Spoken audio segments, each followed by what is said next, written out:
에스더 7장 1절에서 4절까지의 말씀인데요. 제가 가진 성경은 구약 756페이지에 있습니다. 구약 756페이지 에스더서 1장 4절까지의 말씀, 우리 한 절씩 교독으로 읽고 4절 말씀 합독하도록 하겠습니다. 장 1절입니다. 왕이 하만과 함께 또 왕후 에스더의 잔치에 가니라. 왕이 둘째 날 잔치에 술을 마실 때 다시 에스더에게 물어 이르되, 왕후 에스더여, 그대의 소청이 무엇이냐? 곧 허락하겠노라. 그대의 요구가 무엇이냐? 곧 나라의 절반이라 할지라도 시행하겠노라. 왕후 에스더가 대답하여 이르되, 왕이여, 내가 만일 왕의 목전에서 은혜를 입었으며 왕이 좋게 여기시면 내 소청대로 내 생명을 내게 주시고 내 요구대로 내 민족을 내게 주소서. 나와 내 민족이 팔려서 죽임과 도륙함과 진멸함을 당하게 되었나이다. 만일 우리가 노비로 팔렸더라면 내가 잠잠하였으리이다. 그래도 대적이 왕의 손해를 보충하지 못하였으리이다 하니. 아멘. 저는 오늘 에스더 7장 1절의 4절 말씀을 가지고 문제 해결의 법칙이라는 제목으로 이야기를 나눠보려고 합니다. 성경에는 이제 흥미진진하고 또한 신기하며 감동을 주는 이제 드라마틱한 내용들이 많이 기록되어 있습니다. 또한 우리 생각으로는 절대 이루어질 수 없는 일들, 우리의 작은 생각으로는 어떻게 이런 일들이 이루어질까라는 일들이 참 많이 일어나고 있죠. 예를 들자면 이제 출애굽을 한 이스라엘 백성들을 볼 때, 이스라엘 백성들이 출애굽을 한 뒤에 누가 쫓아옵니까? 바로의 군대가 쫓아오지 않습니까? 그 바로의 군대가 쫓아왔을 때에 이제 이스라엘 백성들이 홍해 앞에 막힙니다. 홍해 앞에서 이제 안절부절하지 못할 때에 어떤 일이 벌어집니까? 홍해가 갈라지죠. 홍해가 갈라지고 이스라엘 백성들은 그 홍해를 갈라 지나가게 됩니다. 우리의 생각으로 이게 가능할까요?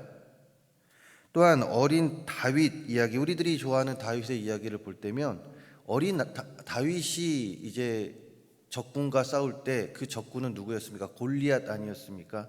자신보다 몇 배나 더 큰 어른과의 그 싸움 속에서 누가 이깁니까? 다윗이 이기지 않습니까? 그 다윗의 이김을 통해 수세에 몰렸던 이스라엘이 블레셋을 이긴 사건 등 마치 영화처럼 대반전이 일어나는 일들이 이 성경에 많이 기록되어 있죠. 이런 이야기를 볼 때면, 또한 들을 때면 어렸을 때나 지금이나 저도 모르게 희열을 느낍니다. 정말 짜릿한 그 하나님의 역사하심과 또 하나님의 일하심 가운데 저희 마음에 그 감동이라고 해야 되겠죠. 알게 모르게 큰 감동이 일어나게 됩니다. 오늘 말씀이 속한 에스더 7장에서도 이런 드라마틱한 사건이 일어나게 되는데요. 오늘 7장은 에스더가 아하수에로 왕을 위하여 열게 된 두 번째 연회 속에서 이제 일어난 일을 기록하고 있습니다. 이 연회의 주인공은 아하수에로 왕과 또한 에스더 그리고 하만이죠. 근데 이 연회는 사실 에스더가 목숨을 걸고 시행한 연회라고 볼 수 있습니다. 무슨 말이냐? 이제 5장을 보게 되면요, 에스더서 5장을 보게 되면 당시에 법이 나옵니다. 당시 이 나라의 법이 나오는데 무슨 법이었냐면, 남녀를 막론하고 왕이 부르지도 않았는데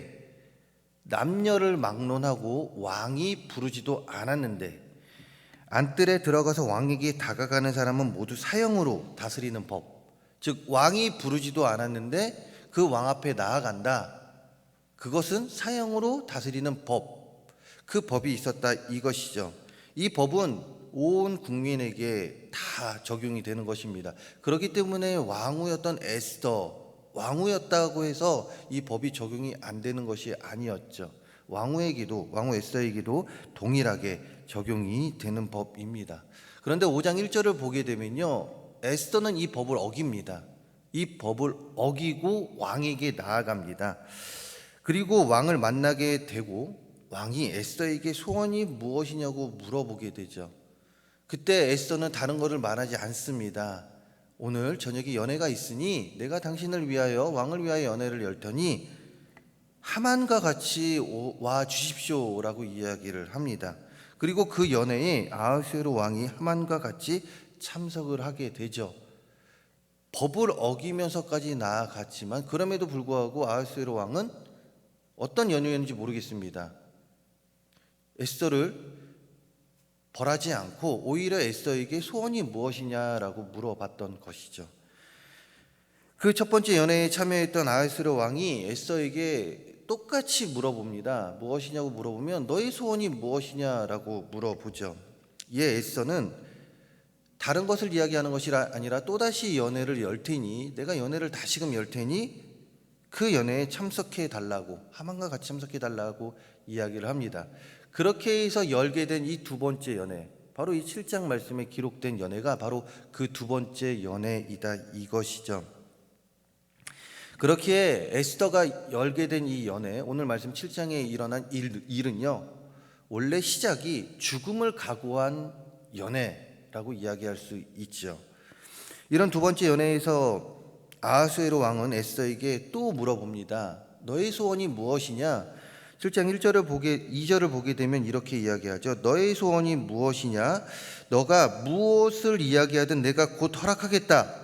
나라의 절반이라도 너에게 주겠다라고 이야기를 합니다. 얼마나 왕후 에스더를 사랑했고 또한 마음에서 좋아했는지에 대해서 알 수가 있는데, 이때 에스더는 무엇이라고 이야기합니까? 오늘 본문 3절과 4절에서 다른 것을 이야기하지 않습니다. 다른 것을 이야기하지 않고 이 연회를 열게 된 목적에 대해서 이야기합니다. 3절과 4절에서 이 연회를 열게 된 목적, 즉 자신의 민족을 살려달라는 말, 자신이 유대인이라는 사실과 유대인 전체를 멸망시키려는 그 하만의 계략을 폭로하죠.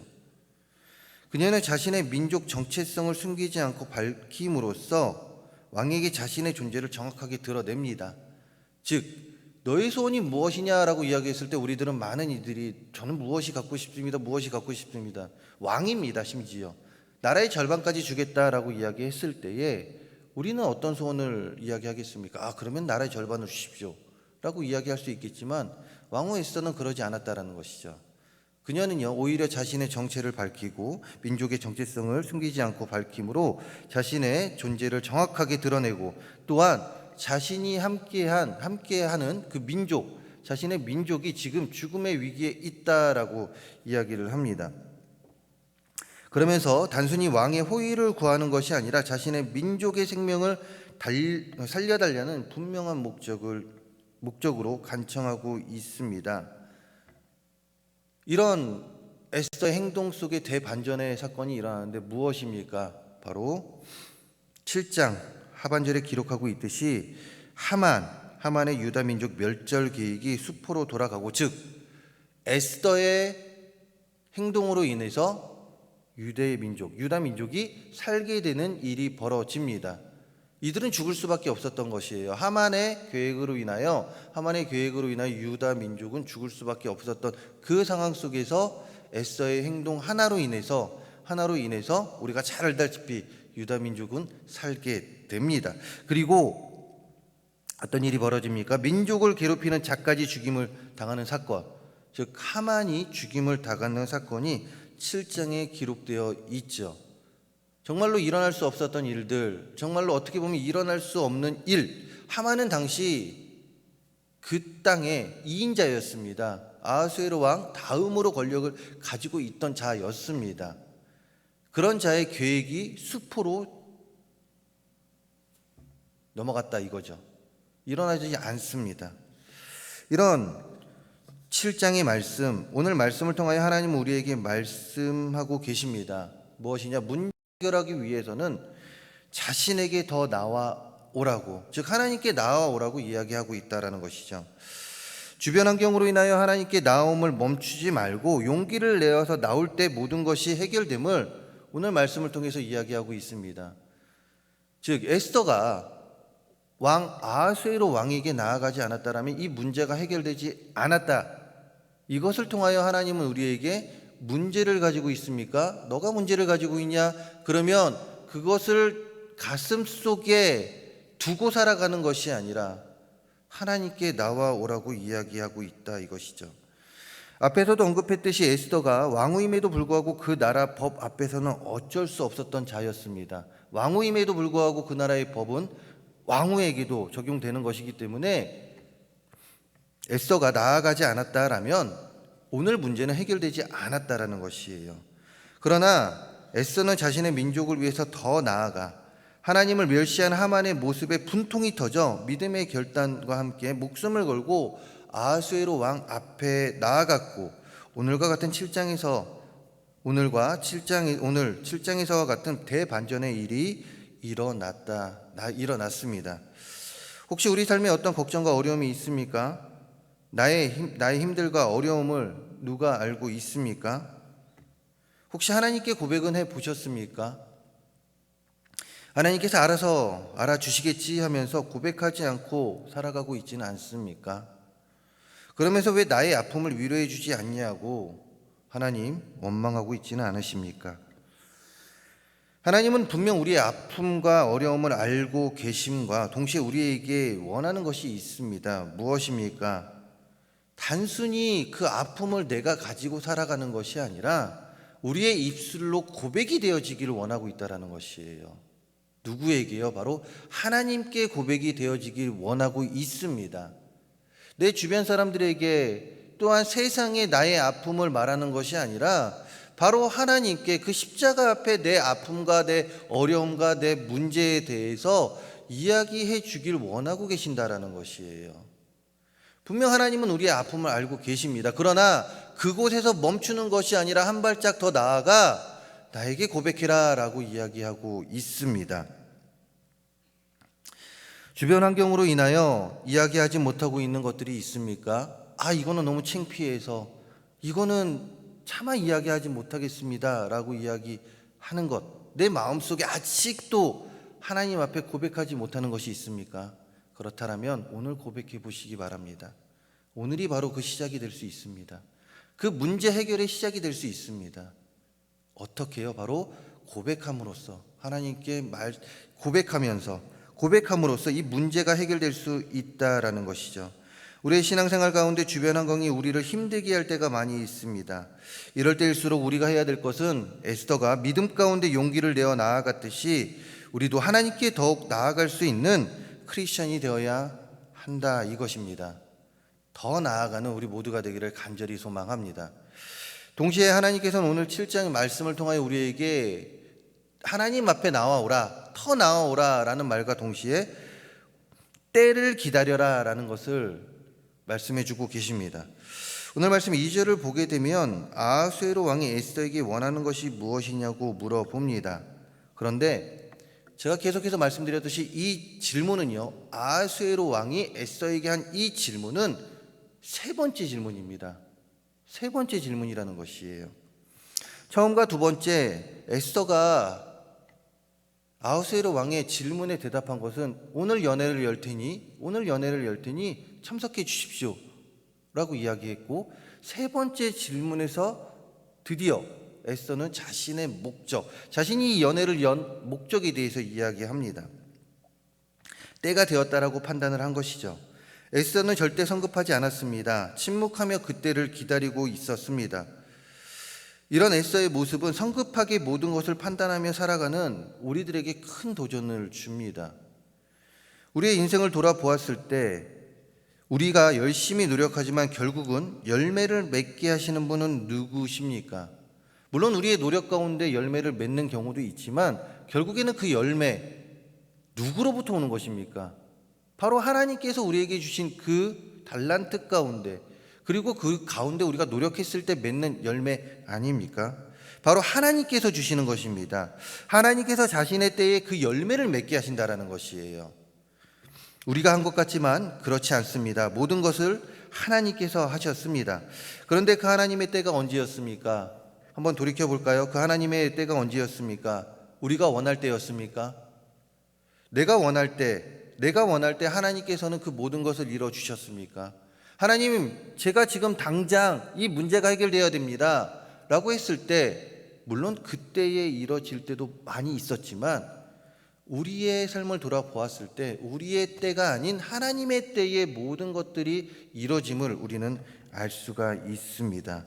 즉 우리가 원하는 타이밍이 아닐 때가 많았고, 또한 그때 우리는 더욱더 기도했고, 기도하고 있을 때 하나님께서는 자신의 타이밍에 모든 것을 이뤄주셨다, 이것이죠. 그렇게 우리가 할 일은 무엇입니까? 우리의 자리에서 하나님의 말씀을 붙들고 기도하며 최선을 다하며 살아가야 한다, 이것이죠. 즉 그때를 기다릴 수 있어야 된다, 이것입니다.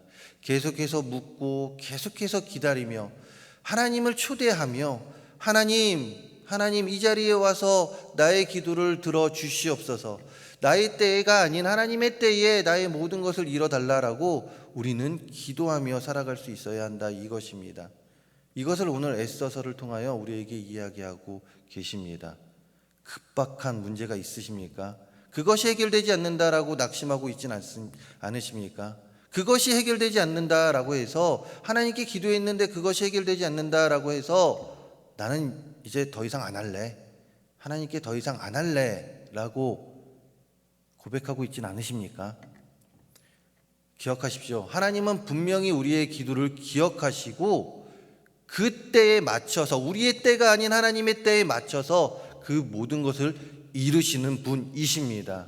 그리고 또한 그 가운데 우리가 더 기도하게 하시는 것이고, 그때를 기다리면 우리를 더욱더 성숙케 하시는 분이 바로 하나님이시다, 이것입니다. 이것을 기억하며 하나님의 때를 기다릴 수 있는 우리 모두가 되기를 간절히 소망합니다. 우리의 때가 아닌 하나님의 때를 기다리시기 바랍니다. 하나님께 더 나아가 내 문제를 가지고 하나님께 나아감과 동시에 하나님의 때를 기다리며 그 문제가 해결될 수 있는 우리 모두가 되기를 간절히 소망합니다. 말씀을 마무리하려고 합니다. 우리의 삶은 주님의 것임을 기억하시기 바랍니다. 나의 것이 아닙니다. 그렇기 때문에 우리는 주님께 더욱더 나아가야 합니다. 내가 가지고 있는 모든 것들 하나님께 더욱더 나아가 고백해야 합니다. 그리고 그때를 기다려야 합니다. 그때는 언제일지 모릅니다. 그러나 끝까지 기다릴 수 있는 우리 모든 성도님들 되시기를 간절히 소망합니다. 기도하며 또한 하나님 때를 기다리며 하나님께 고백하며 하나님께 더욱더 영광 돌리며 살아가는 그 가운데 하나님께서 이뤄주시는 놀라운 일을 경험하며 그 드라마틱한 일이 다른 사람이 아닌 바로 우리 성도님들의 삶에 일어나고 그것을 경험함 가운데 하나님께 더욱더 영광 돌리는 우리 모두의 삶이 되기를 주님의 이름으로 축원합니다. 기도하겠습니다. 하나님, 우리의 삶의 반전은 내가 이루는 것이 아니라 바로 하나님께서 이루시는 것임을 고백합니다. 그러니 하나님께 더욱더 나아갈 수 있는 우리 모두가 되게 하여 주시옵소서. 내가 가지고 있는 문제, 우리가 가지고 있는 문제를 우리가 해결하려고 하는 것이 아니라, 내가 해결하려고 하는 것이 아니라 하나님께 더욱더 맡기고 하나님 의지하며 해결할 수 있게 하여 주시고, 그 가운데 더욱더 기도하며 그때를 기다릴 수 있는 우리 모두가 되게 하여 주시옵소서. 그때가 너무나도 더딥니다. 너무나도 더디어 우리가 힘들 때도 있습니다.